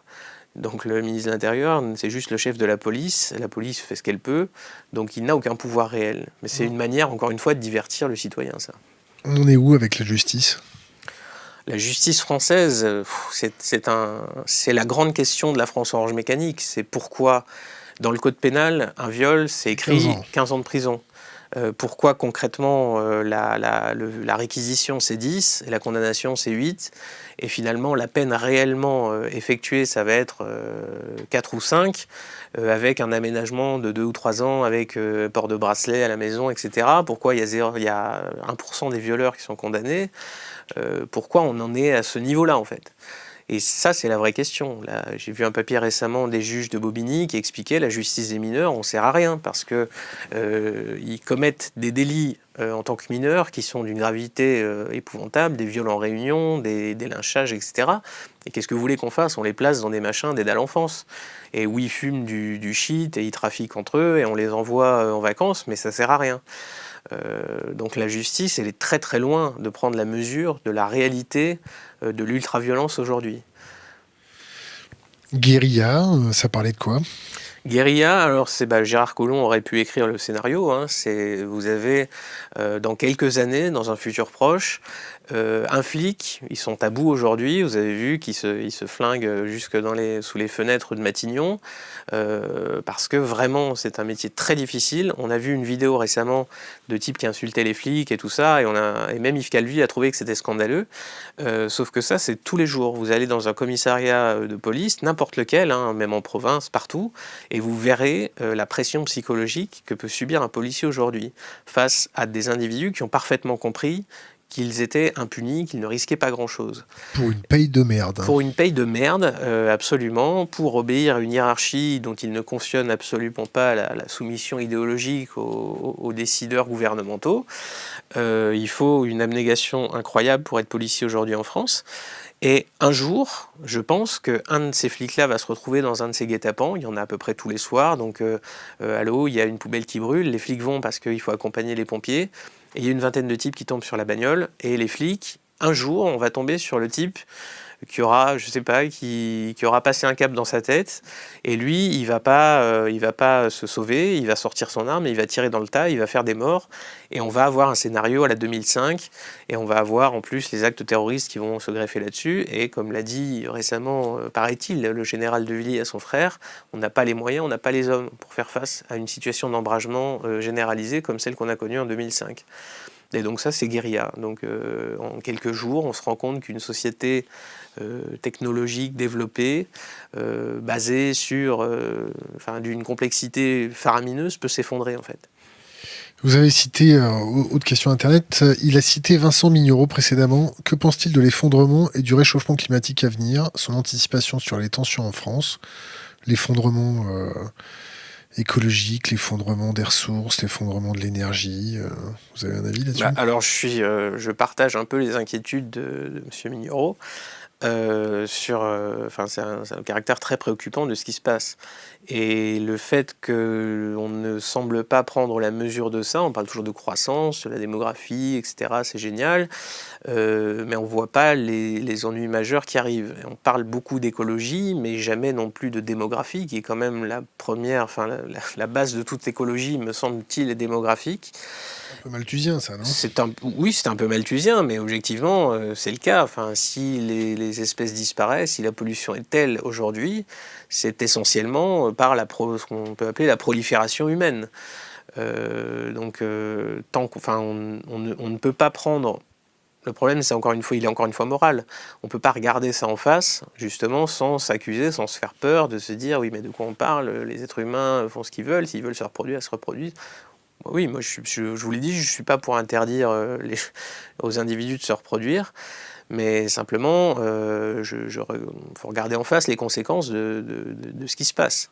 Une planète à 15 milliards d'individus, c'est pas la même chose qu'une planète à 6 milliards. Autre question Internet. Alors, pour vous, le plus dur pour la France, c'est la délinquance de rue ou c'est la délinquance fiscale? Alors, ça dépend. Si on parle Est-ce que les cols blancs sont autochtones? Est-ce que les cols blancs sont quoi?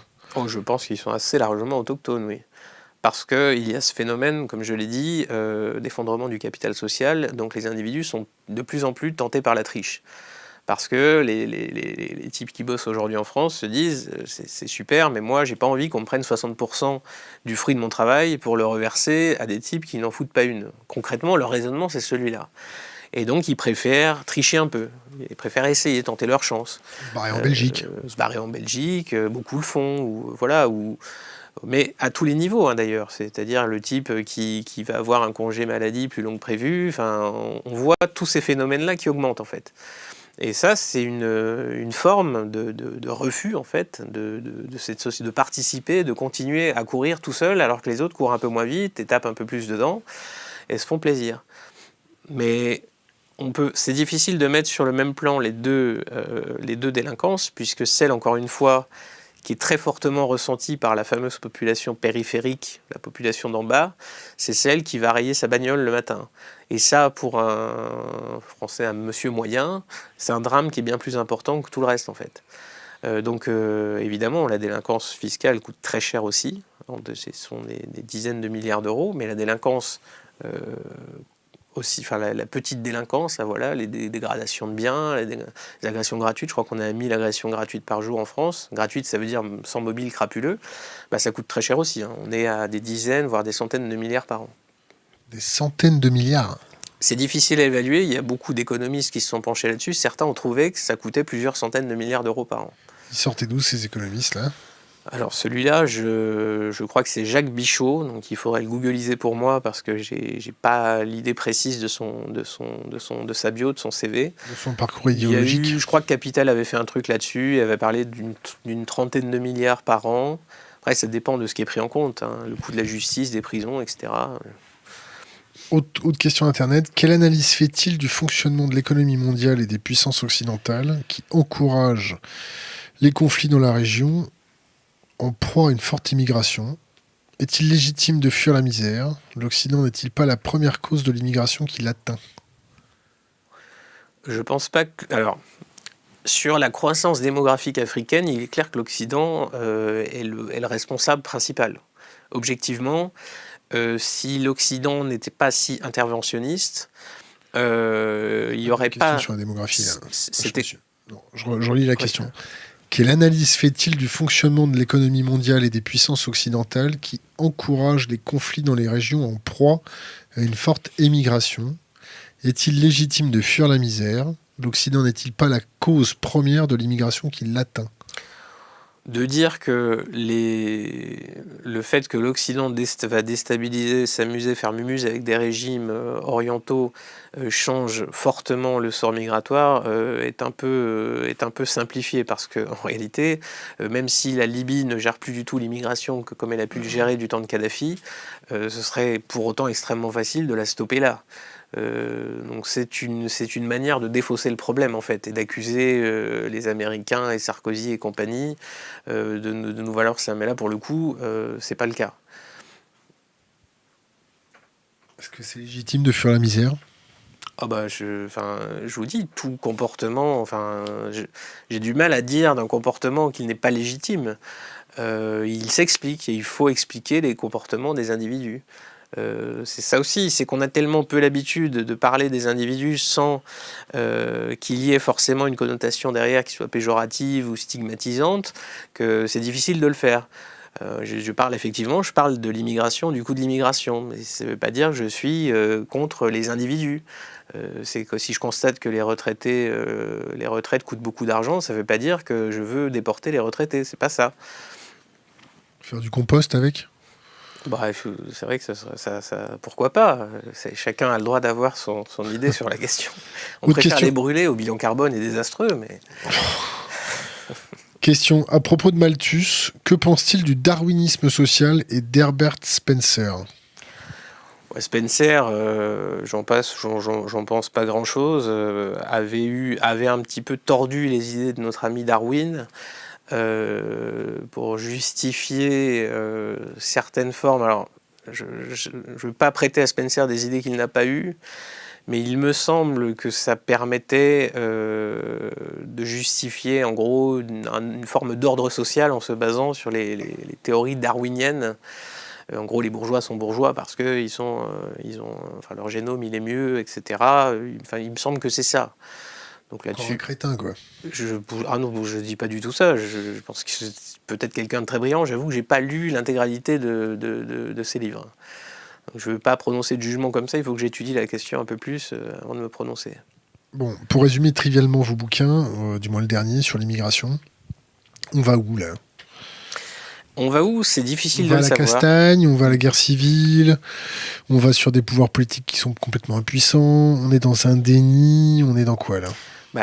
Les pouvoirs politiques peuvent aussi bien continuer à aller vers l'impuissance, c'est-à-dire cette espèce de communication, de verbiage permanent et de refus de tenter quoi que ce soit, ou aller justement à l'inverse vers une forme de toute-puissance autoritaire.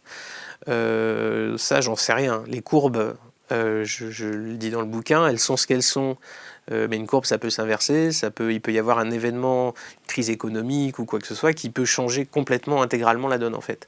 Et ça, je suis pas cartomancien, je peux pas vous dire tout va se passer comme ça. Je sais pas. Je sais pas si on aura plutôt une situation comme l'a dit Colomb, de guerre civile, ou plutôt une situation à la Houellebecq, que finalement le Français va continuer à se dire que tant pis et subir la situation, et petit à petit, on va se retrouver dans une forme d'espèce de soumission, j'en sais rien. Ça, l'avenir, je dis, si la situation reste telle qu'elle est à l'instant T, les projections démographiques font que la France va changer complètement.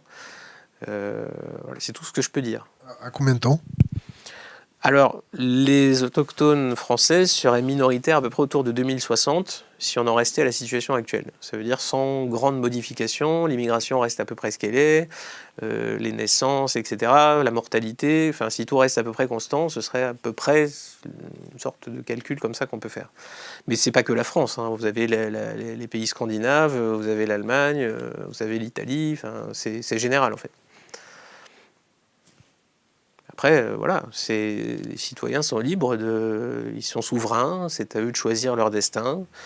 Et pourquoi pas? Comment ils font si, selon vous, ils sont mal informés? Voilà, c'est aussi Mon livre fait le procès de la démocratie, mais fait aussi le procès de ces individus, de nous-mêmes, de Monsieur Moyen, de moi-même en fait. Si on est aussi majoritaire, si on a ces idées-là, si on ne supporte plus ce paysage médiatique qui ne nous représente pas, universitaire, administratif, politique, finalement, qu'est-ce qu'on fait? Pourquoi est-ce qu'on subit la situation? Pourquoi on continue à demander? Enfin, moi, on me demande tout le temps, mais qui sont les vrais responsables de tout ça? Eh bien, peut-être que c'est nous, en fait. Parce que en quoi on ne pourrait pas imposer cette souveraineté? En quoi on ne pourrait pas créer des médias qui soient représentatifs? En quoi on ne pourrait pas diffuser des informations utiles? Pourquoi on ne le fait pas, en fait? Et là, ça pose une question un peu plus métaphysique, profonde. C'est que peut-être il y a une sorte de fatigue d'exister dans ces peuples européens, je ne sais pas, une forme de contre-traumatisme de ce qui a pu se passer le siècle dernier, et que peut-être ils sont enchantés à l'idée de disparaître, ils n'y voient pas d'objection majeure. J'avais vu l'émission où Yann Barthès recevait Michel Onfray. Onfray disait les blancs vont disparaître, mais ça ne me dérange pas du tout. Barthès disait oui, c'est important de dire que ça ne vous dérange pas. Est-ce que vous n'avez pas peur que ça fasse le jeu du Front National? On peut penser comme ça. On peut se dire que c'est pas grave, ou au pire que ça fait le jeu du Front National. Chacun est libre d'avoir sa vision, mais il faut assumer les conséquences, ses responsabilités. Il ne faut pas dire c'est la faute des autres et j'ai rien pu faire. Ça, c'est pas possible. On ne peut pas dire j'ai eu peur d'Émeric Caron, donc j'ai rien fait. C'est que chacun doit faire ce qu'il estime bon de faire pour lui-même. Mais le principe de responsabilité individuelle en France, il n'est plus vraiment à l'ordre du jour, en fait. Émeric Caron, c'est votre copain? Alors, je l'ai croisé qu'une fois, et c'était pas un échange d'une cordialité absolue. Peut-être que si je le croisais par ailleurs, en dehors de tout contexte, sans aller jusqu'à manger de la viande, on pourrait peut-être boire un verre, et qu'on s'entendrait peut-être, je sais pas, qu'on pourrait parler au moins un petit peu, qu'il ne serait pas enfermé dans ce rôle d'indigné, inquisiteur, qu'il tenait à l'écran. Je sais pas, moi je parle à tout le monde, il n'y a pas de problème, hein. S'il veut qu'on se rencontre, j'accepte. Ici? Oh, ici ou ailleurs. Moi j'ai pas de problème avec ça, je peux parler à n'importe qui. Question d'Internet. Que pense-t-il de l'influence des États et des sociétés privées sur la vie privée des citoyens grâce au contrôle du numérique? Alors, le contrôle du numérique, c'est vrai, il y a quelques années, j'étais optimiste, bêtement optimiste là-dessus, et je pensais que Internet ne serait pas repris en main rapidement par les grandes puissances étatiques, idéologiques, etc. Et je me trompais lourdement, puisqu'on a vu qu'aujourd'hui, les contenus, notamment de Facebook, de Twitter, de YouTube, de Google, etc., sont repris en main par justement cette intelligentsia. Il y a eu des réunions qui ont été faites, hein. Moi, j'ai eu des témoignages très précis de la réunion des représentants de Facebook, notamment, qui ont rencontré les décodeurs du monde, des Intox Libération, les Inrock, enfin bref, tous les journalistes comme lesquels il est convenu de penser. Et ils se sont accordés sur le fait d'exposer ou non, de mettre en avant ou non leur contenu selon l'opinion de ces grands médias, en fait. Donc en gros, si le contenu d'un post Facebook n'est pas validé par le monde et par cette bonne pensée, eh bien il sera moins exposé que les autres. Et je l'ai constaté moi-même avec ma propre page Facebook. Et donc voilà, si on n'est pas dans la bonne direction, on perd sa visibilité. Et il y a des pages Twitter qui sont censurées arbitrairement, il y a des chaînes YouTube qui sont bannies. Voilà, la reprise de contrôle d'Internet depuis Trump a eu lieu et a bien eu lieu, je pense. Question d'Internet, vous en avez d'autres, les gars, ou pas du tout? Ils sont très fatigués, d'habitude, il y a plein de questions. Si vous avez si vous deviez assumer la tête d'un parti politique, moi, le principe de politique ne me plaît pas des masses parce que la notion de séduction est, à mon avis, trop importante. Donc, qui dit séduction dit mensonge et démagogie. Enfin, c'est vraiment un autre métier. Et c'est pas un métier qui m'intéresse. l'état de la presse pour vous, c'est définitif, c'est mort? Non, c'est pas définitif parce que, comme je l'ai dit, il y a beaucoup d'individus qui sont dans cette profession et qui sont victimes de cette profession. Effectivement, certains sont assez irrécupérables, mais d'autres Lesquels? pourraient... je peux pas, encore une fois, donner de nom. Non, mais enfin, voilà, les individus que j'ai pu citer, je sais pas, je suis pas sûr que Yann Barthès, un jour, vote Dupont-Aignan, par exemple. Oui. Non, mais parce que l'importance de son implication militante est telle que vraiment son identité est fondée sur ses prises de position politiques. Non, mais Dupont-Aignan qui dit qu'il va appliquer les mêmes mesures que Duarte sur les fumeurs de cannabis. Ah non, mais j'ai dit Dupont-Aignan pour dire ça, j'aurais pu dire, même pour Barthès, l'extrême droite commence à Bayrou. Hein, le spectre est plus large que ça, si vous voulez. Mais je peux pas condamner définitivement la presse parce que il y a cet effet bande sardine qui peut arriver et que j'ai l'impression d'observer d'ailleurs, c'est-à-dire que on s'adapte à l'ère du temps quand même. De plus en plus, on va inviter des individus qui sont pas tout à fait alignés parce qu'on sait que ça fait de l'audience, c'est des soupapes un peu de décompression, ça permet à Monsieur Moyen de se dire quand même, voilà, ils en parlent un peu, donc ils sont pas si vendus que ça. Et que peut-être, par effet d'entraînement, par Davet et l'homme, par même des individus comme Colomb ou Martine Davet et l'homme, on Aubry. les aime pas du tout. On va sortir d'ailleurs un petit scoop, les enfants. On va vous sortir 6 minutes de Davet et l'homme au Festival du journalisme de Couture-sur-Garonne. Vous allez voir, vous allez vous régaler. Ce sera pour votre petit Noël. On vous le met bien au chaud. Hein. Eh ben, les Davet et l'homme et ces individus sentent qu'il y a l'air du temps, qu'il faut s'y adapter, que c'est le moment. Et pour ne pas perdre complètement le contrôle, en fait, faire ce fameux virage. Mais il y a une inertie énorme dans la profession, donc ça va être lent. C'est continuer de manger à la cantine, c'est ça? Oui, c'est ça, c'est exactement ça. Et il faudrait que des investisseurs aient le cran de tenter de lancer des médias qui, pour le coup, à l'ancienne, vivent de leur lectorat, c'est-à-dire ciblent une opinion, et dépendent uniquement de ces lecteurs-là, plutôt que de subventions ou de financiers, etc.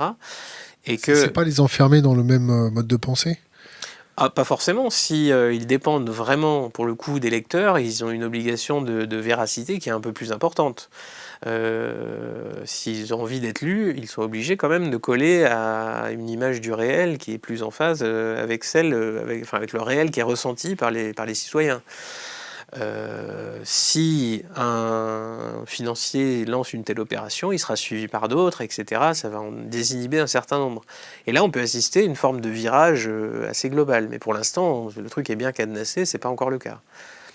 Vous avez des conseils pour les jeunes générations? Ça dépend. Ne pas devenir journaliste, par exemple. Ne pas imaginer que la jouer à la Pernod est la bonne tactique en se disant quand j'arriverai après 40 ans de carrière au JT de TF1, je pourrai dire ce que je veux. Ça, à mon avis, je déconseille parce que vous le ferez qu'une fois. Vous allez vous faire plaisir, mais vous allez disparaître des écrans. Et 40 ans d'investissement pour ça, c'est pas hyper pertinent. Je pense plutôt qu'il faut essayer de créer des solutions alternatives. Des médias alternatifs, des manières de diffuser l'information, originaux peut-être, hein, en tout cas hors de ce système qui va vous digérer sinon. Donc c'est plutôt ça que je dis aujourd'hui, mais encore une fois, je ne suis pas grand-chose, je ne peux pas conseiller, je n'ai pas des parcours clés en main, chacun doit réfléchir à ça en tout cas. Vous êtes fait quand même bien ravager comme auteur, non? Oui, absolument. Vous en gardez une rancœur ou pas? Non, parce que je m'y attendais un peu, pour tout vous dire, on écrit un bouquin sur l'insécurité, on ne s'attend pas à voir que des potes, mais je ne pensais pas déjà que le livre aurait un tel succès. C'est catastrophique l'insécurité, vraiment? 1000 agressions gratuites par jour officiellement recensées, c'est énorme. Le nombre de Françaises violées tous les jours aujourd'hui, c'était 200 à l'époque de la France Orange Mécanique. Ce nombre n'a cessé d'augmenter. Et d'ailleurs, on a tout fait pour le faire disparaître des statistiques. Il est extrêmement élevé, il n'a jamais été aussi élevé. Donc c'est vraiment, c'est quel type de viol? C'est des viols par des immigrés, par la famille, par le voisin? Il y a de tout. Il y a les viols, les fameux viols familiaux, conjugaux, qui représentent une part de ces viols, une part minoritaire, mais une part importante quand même. Et il y a les viols, alors souvent l'individu connu, qui n'est pas forcément de la famille, mais que voilà, par circonstance se retrouve en position de commettre le délit. Il y a aussi des viols par des inconnus parfaits, par ce qu'on appelle les prédateurs. Ça existe objectivement, et le nombre, c'est l'ampleur de ce phénomène est vraiment très importante. Et moi, ça m'a un peu scié que sur le plateau de Ruquier de dire il y a 200 femmes violées par jour en France, et on vous répond mais vous êtes raciste. Et finalement, 5 ans après, tout le monde dit effectivement les violences faites aux femmes c'est très préoccupant, mais n'empêche on a perdu 5 ans et ça fait 5 ans de victimes de plus. Et on refuse de se pencher sur le problème, de se dire mais attendez, 1% des violeurs condamnés, quand même c'est un problème. Vous les tenez pour responsables? Ils ont une part de responsabilité, c'est clair. C'est pas eux qui ont commis le délit, mais leur devoir, la déontologie journalistique stipule que normalement on doit transmettre les informations selon des critères impartiaux et de qualité neutre. C'est la charte de Munich? Je connais pas par cœur toutes les chartes, mais quoi la charte de Munich? J'ai lu suffisamment. Honnêtement, là, je pourrais pas vous citer de tête quoi que ce soit là-dessus. Ça parle de quoi? Ça sert à quoi? C'est pour qui? Alors là, et ne me demandez pas le nombre exact de sous-marins nucléaires français, parce que le prix de la baguette, par contre, je le connais. C'est les droits et devoirs du journalisme, signé par beaucoup de pays. Mais alors, moi, je vous dis... L'équivalent du serment d'Hippocrate chez les journalistes. J'ai vu passer quantité de papiers sur la déontologie, qui étaient très beaux, vibrants, etc., sur ce qu'il fallait faire quand on était journaliste. Et c'est exactement ce que mes collègues ne faisaient pas. Donc, ça pose un problème. Et manifestement, voilà, le problème, ils sont une partie du problème, c'est clair. Comment vous voyez l'avenir de l'investigation ?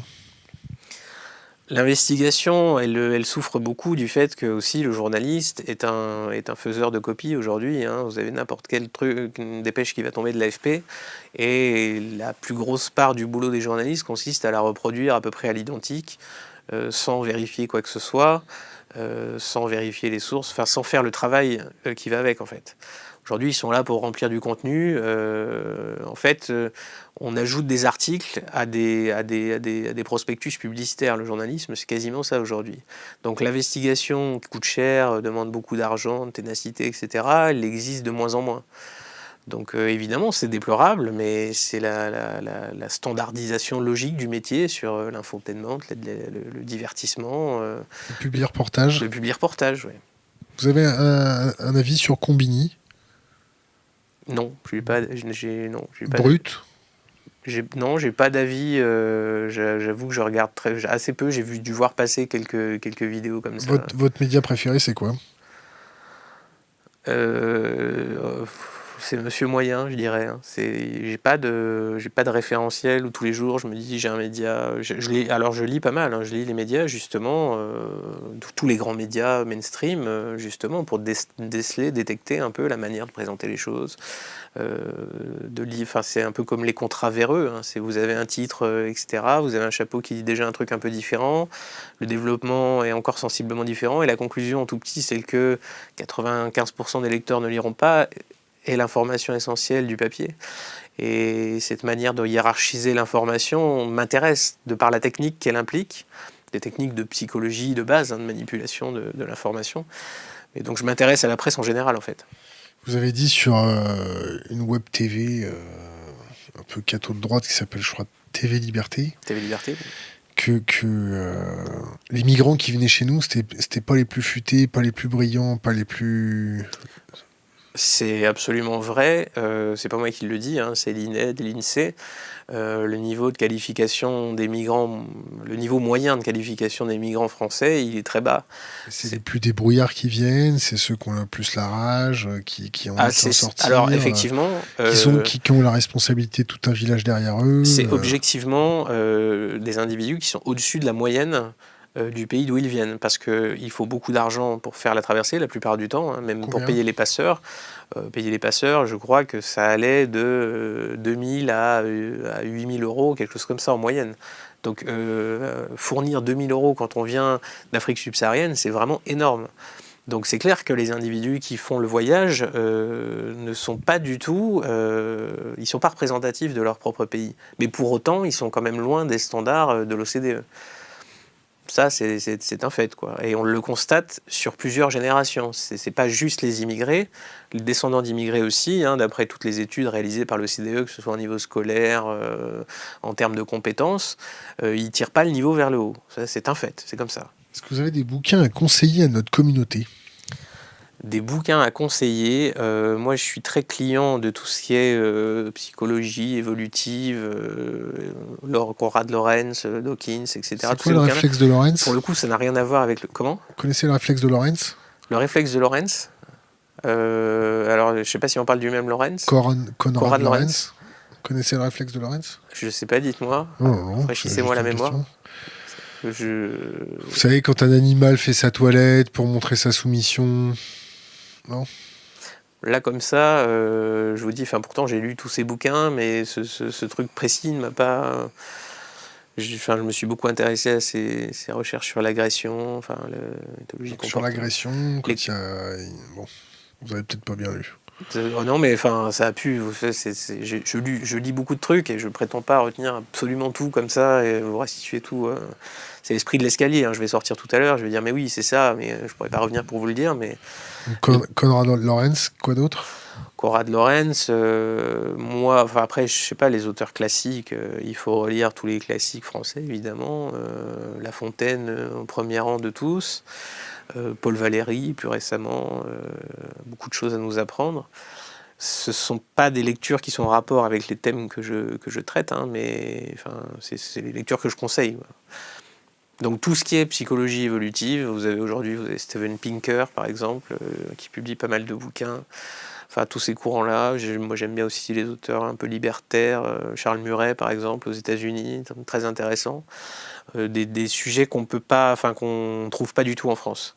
La France est complètement réticente à toutes ces notions-là, et totalement axée sur la sociologie, et refuse de voir ce qui se passe ailleurs, en fait, dans les pays anglo-saxons notamment.